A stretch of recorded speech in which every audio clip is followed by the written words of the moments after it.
नमस्कार, आप देख रहे हैं न्यूज़ 24। मैं हूं विपनेश माथुर। ओम बिरला दूसरी बार लोकसभा स्पीकर चुने गए हैं।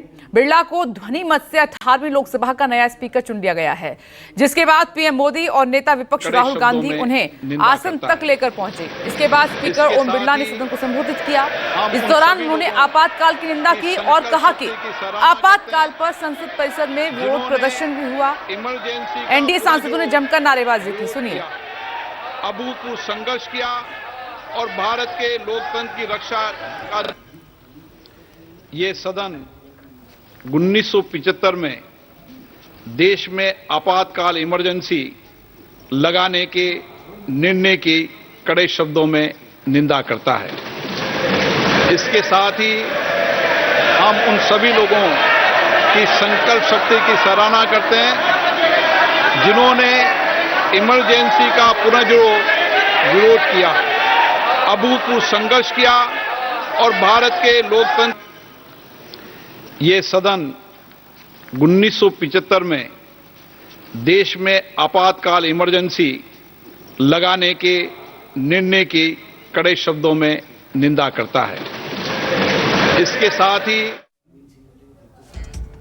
तो 25 जून ना भूलने वाला दिन, ये स्पीकर ने कहा है। आपातकाल पर संसद परिसर में इसी के बाद विरोध प्रदर्शन भी शुरू हो गया। एनडीए सांसदों ने जमकर नारेबाजी की क्योंकि इमरजेंसी की बात हो रही थी। स्पीकर ओम बिरला ने इमरजेंसी के दौरान जान गंवाने वालों की याद में 2 मिनट मौन रखने के लिए भी कहा था, लेकिन सत्ता पक्ष के सांसदों ने मौन रखा, लेकिन कांग्रेस और विपक्ष के सांसद हंगामा करते नजर आए।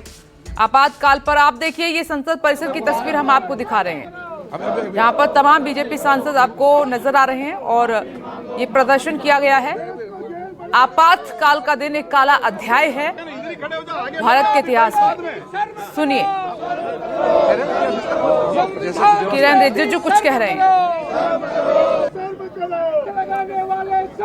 और ये इसी तरीके से नारेबाजी काफी देर तक वहां पर होती रही। जैसे ही स्पीकर ओम बिरला ने इमरजेंसी के लिए कहना शुरू किया और मौन रखने की बात कही, तो विपक्ष ने भी संसद में ही हंगामा शुरू कर दिया। तो स्पीकर चुने जाने के बाद ओम बिरला ने सदन में इमरजेंसी की निंदा की। उन्होंने कहा इंदिरा गांधी ने इमरजेंसी लगाकर अंबेडकर द्वारा बनाए गए संविधान का अपमान किया था। स्पीकर के प्रस्ताव रखते ही पक्ष और विपक्ष के सांसदों ने नारेबाजी शुरू कर दी। फिलहाल बीजेपी के सांसद आपको नजर आ रहे हैं। बीजेपी सांसद कंगना रनौत ने क्या कुछ कहा है, सुनिए।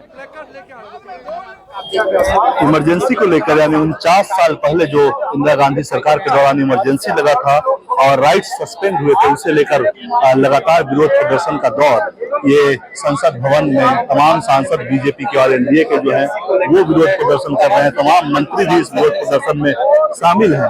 कंगना रात, आपकी फिल्म भी आ रही है, इमरजेंसी को लेकर आपकी फिल्म भी आ रही है। सितंबर को जो है, आपको तो पता है मैंने हमेशा ही राष्ट्रवादी फिल्में बनाई हैं, चाहे वो मणिकर्णिका हो चाहे वो इमरजेंसी हो। तो इस फिल्म के द्वारा भी मेरा यही एक मकसद है कि दुनिया के सामने जो है वो एक जो हमारा सबसे darkest chapter of our history है वो दुनिया के सामने आए और देखे कि किस तरह से लोकतंत्र का गला घोटा गया था। धन्यवाद। ये कंगना रनौत थी, इनका साफ कहना है कि इमरजेंसी के दौरान जो हुआ था उसे लेकर उनकी एक फिल्म भी आ रही है और विरोध प्रदर्शन का दौर भी संसद भवन परिसर में चल रहा है। तमाम नेता जो बीजेपी के हैं, एनडीए के हैं, वो प्रोटेस्ट कर रहे हैं।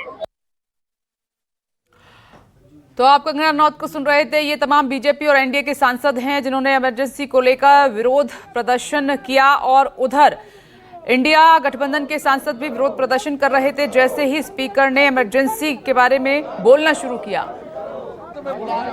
और वहीं बीजेपी के वरिष्ठ नेता रविशंकर प्रसाद ने क्या कुछ कहा है, सुनिए।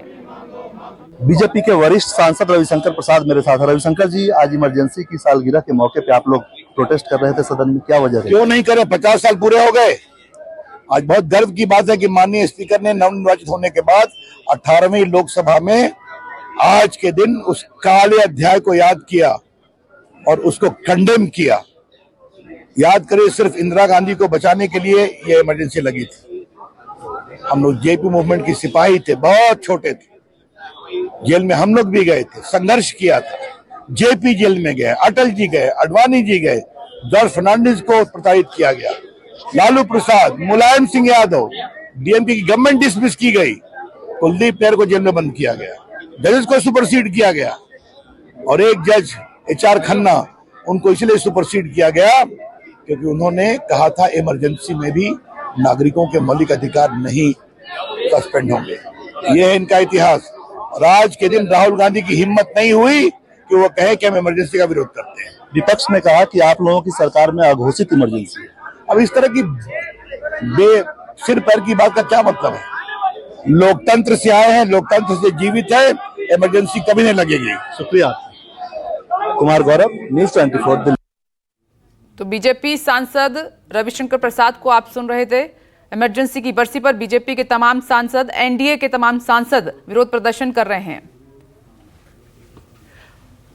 और वहीं आप सुनिए इंडिया गठबंधन के सांसद दीपेंद्र हुड्डा ने क्या कुछ कहा है, सुनिए।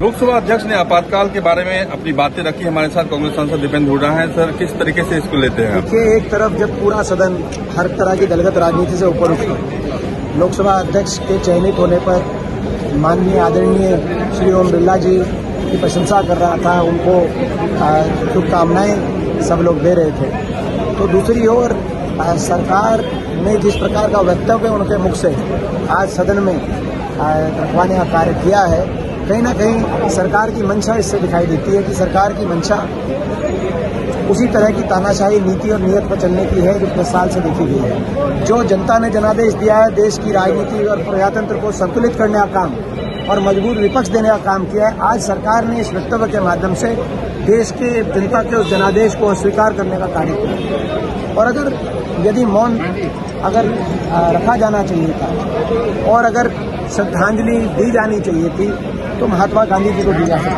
जानी चाहिए।